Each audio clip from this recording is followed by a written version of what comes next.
Hello, Man in Gray here with another Man in Gray book review. Today's book is Ducks Newburyport by Lucy Ellmann. This book was published by Biblioasis in 2019 and it's 1,026 pages long. Lucy Ellmann is an American born writer born in Illinois, but she spent most of her life living in the UK. Ducks Newburyport is her eighth novel and it's by far her most successful. It was shortlisted for the Booker Prize. And if you're not familiar with the Booker Prize, that's a major literary award in the UK. This is also by far her longest book, her most difficult book, and her most divisive book. But people have basically come down into two camps when it comes to Ducks Newburyport. One group says that this book is a masterpiece. It's one of the great novels so far of the 21st century. The other group says that this book is pretentious and unreadable. Many people who start this book plow into it about 200 or 300 pages and then give up because they're just too intimidated by it. And it's understandable why this book intimidates people. It's not just the extreme length, it's the way the book is written. It's primarily a stream of consciousness novel where you're following the internal thoughts of a woman as she goes through her day. It's often described as a book that's 1,000 page novel in one sentence. That's not really true. There are more than one sentence in this. There are more than one sentences in it. There are about 800 sentences in this book, which is not a lot for a 1,000 page novel, but it isn't just one sentence. The other thing that tends to bug people about this is the constant repetition of the phrase "the fact that." When you've got a book that's this long, that's mostly one sentence, it's not really one sentence. You've got a whole bunch of sentences and you're just connecting them together in a long string.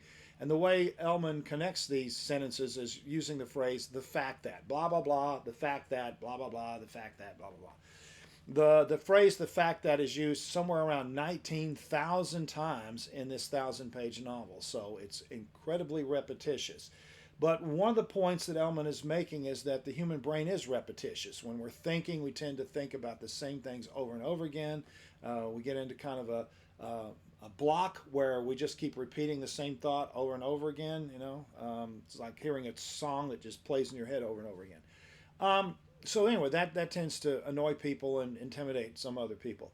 I don't know if you're a big fan of Saturday Night Live, but a few months ago they had the Tennessee-born comedian Nate Bargatze as the host, and he did a monologue. And in the monologue, he talked about why he doesn't read books. And I'll paraphrase what he was saying. He said essentially, I don't read books at all. And I know that matters because I believe reading is the key to being smart. But the problem I have with books is that there's just so many words. Every time you turn a page, there's more words. Give me a couple of blank pages every once in a while. Let me get my head above water. Well, if you feel that way about reading, you're really going to feel that way about Ducks Newburyport. If you open this thing up to any page, you'll see that it's just a block of text, solid text all the way through. There's no paragraph breaks, there's no chapter divisions, and there's a long sections where there's no punctuation. This is a really challenging book to read. Ellmann really challenges the reader deliberately. She's really deliberately making this a difficult book to read. But if you stick with it, you will gain a lot from it. There's a lot to be dug out of this book. So I'm going to briefly kind of describe the structure of the book and what I believe the theme of the book is. I kind of come down in the middle of these two camps. I don't think it's the greatest novel of the 21st century by any means, but it is a very good book, and it is a book that's worth reading. Is it too long? Absolutely, it's too long. I believe that about almost every novel that's 800-900 pages, 1,000 pages, almost every book, whether it's Tolstoy, Dickens, Stephen King, David Foster Wallace, almost all those books are way, way too long. They could all benefit from some editing. There's a lot of padding in them, and there is padding in this, but the length is deliberate. There's a reason why it's this long. Okay. Well, all right, so let's talk a little bit about it. There's basically two storylines here, two completely different storylines. And at first, it's very jarring when you go from one storyline to the other. But eventually, the two storylines interconnect at the end, and they are also connected or united by a common theme. The main story deals with a middle-aged woman whose name is never revealed. I'm going to call her Mom. She lives in a small town in Ohio that's about an hour and a half drive from Columbus.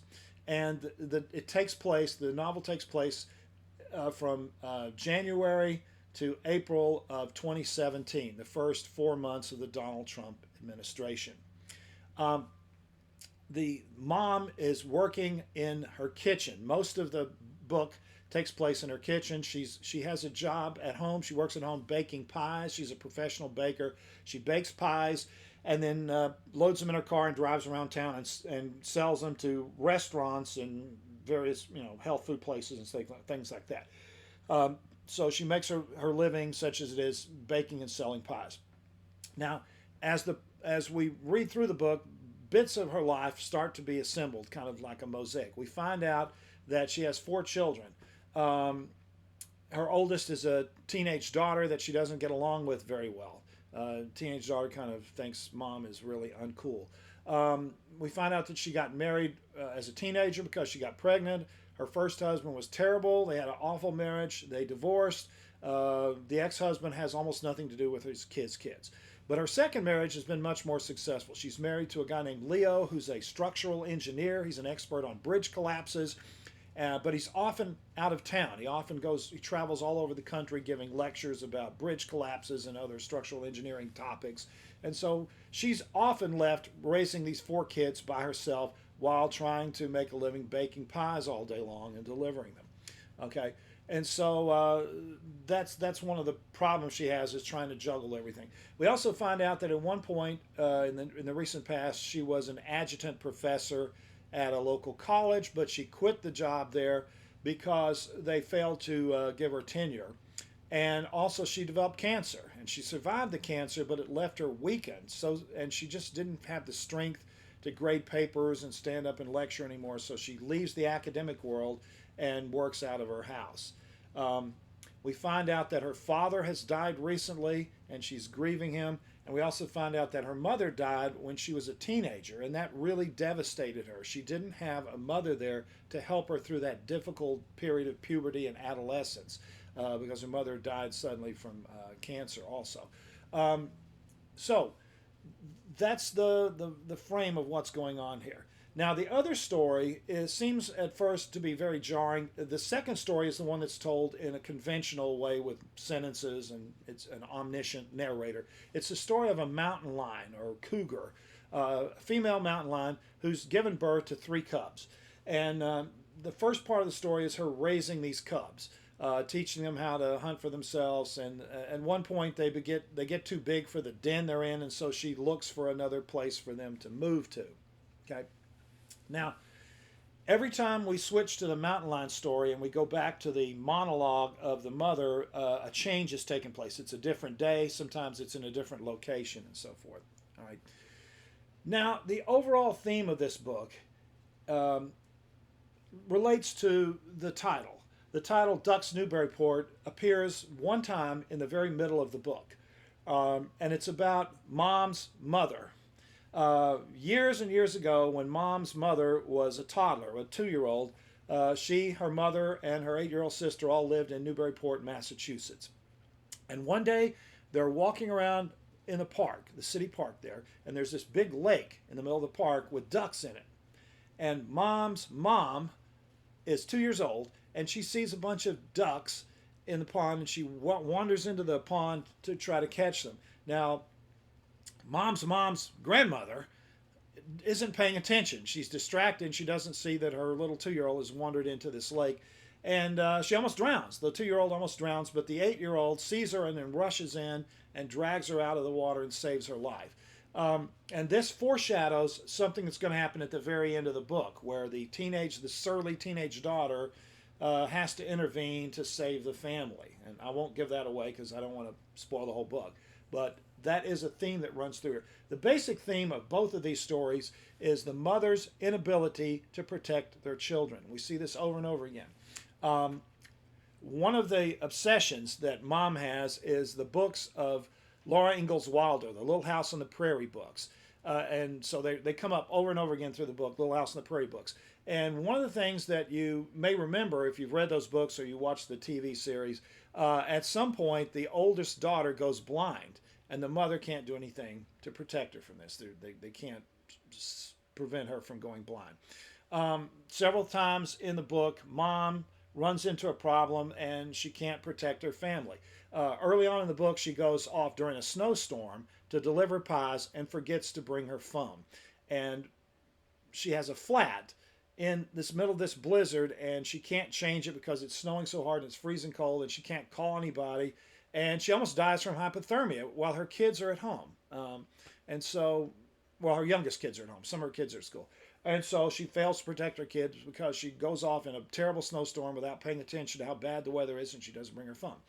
And about the middle of the book, an event happens that turns out to be pivotal for the entire plot.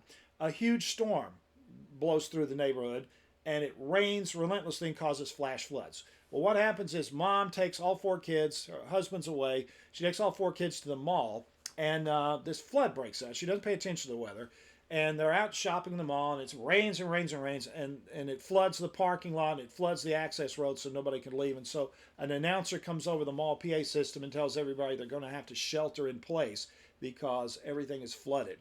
And she runs out and looks at the outer doors and sees just torrents of rain. She realizes she's made this horrible mistake. She's stranded her family at the mall because she can't get out. And eventually it stops raining. And then she realizes the only way she can get home is to call her creepy next door neighbor. There's this middle-aged guy who's kind of spooky and scary, and he's got this huge gun collection, and he sometimes barges into her house ostensibly to sell her something or give her something, but he won't go away. He keeps talking to her, and she's really nervous because she's often alone or sometimes with her small children, and she's got this creepy guy there. So she's trying to avoid him, but she realizes he has this giant pickup that has four-wheel drive, and so he's the only one that can get her home. So she calls him, and they load the entire family into this pickup of his, and he drives them home. And the whole time she's feeling really uncomfortable about that. So once again, she's put her family somewhat at risk because of this. Now, the mountain lion story, the same time this storm is happening, something happens in the mountain lion story. The mother mountain lion puts her kids in a den, and then she goes off looking for something to eat, and the storm hits, and it floods the whole area, and it floods the den, and so the babies, the cubs, crawl out so they don't drown, and they climb up into a tree, and they start yowling for their mom to come help them. But their mom is cut off because there's now a giant river between her and the cubs. And so she starts walking, trying to find a place where she can ford, where the water's low enough that she can cross. And so she disappears. And while this is happening, somebody driving down the highway sees these cubs up in a tree. And so he stops his car, and he gets out, and he wades through the water, and he pulls the cubs down out of the tree and sticks them in his car, and he drives them to a zoo. And when mom finally gets back to the den, she finds her cubs are missing, and she spends the second half of the novel frantically searching for her cubs. She actually goes across 3 different states, and at the end of the book, there's a map that shows the route she takes from West Virginia to Ohio looking for her cubs. And so once again, mom, this time the cub, the cougar, the mountain lion, has failed to protect her kids. As we go through the book, you see mom worrying internally about all the terrible things that are happening, school shootings, global warming, climate change, gun violence, the fanatical politicians and neo-fascist people.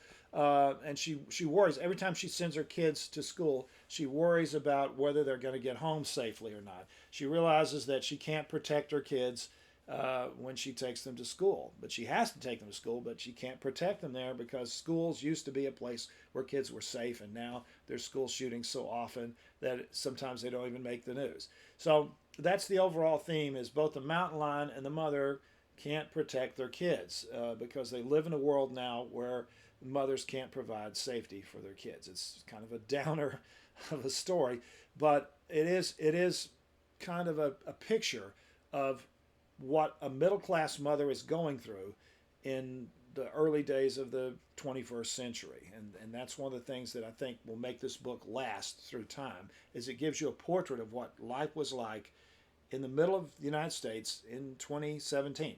Kind of like the rabbit novels of John Updike. tell you a lot about what middle class life was like in America in the 60s and 70s and early 80s. Same thing. In some ways, this book actually reminds me of all things of Moby Dick. If you've read Moby Dick, you know that about half of the chapters in Moby Dick have nothing to do with the plot. There are chapters about the whaling industry, you know, the way they boiled the blubber down to make oil. There's even a chapter about the rope and the kind of knots that were used and the history of the different types of whales. Well, the reason Melville wrote all those chapters that seemed tangential to the plot is he knew that at the time he was writing this book that the whaling industry was in decline. It was only a matter of time before whaling would disappear from the earth, and he wanted to preserve the culture of the whaling industry by talking about all these topics. And so he kind of encloses you in a world of whaling.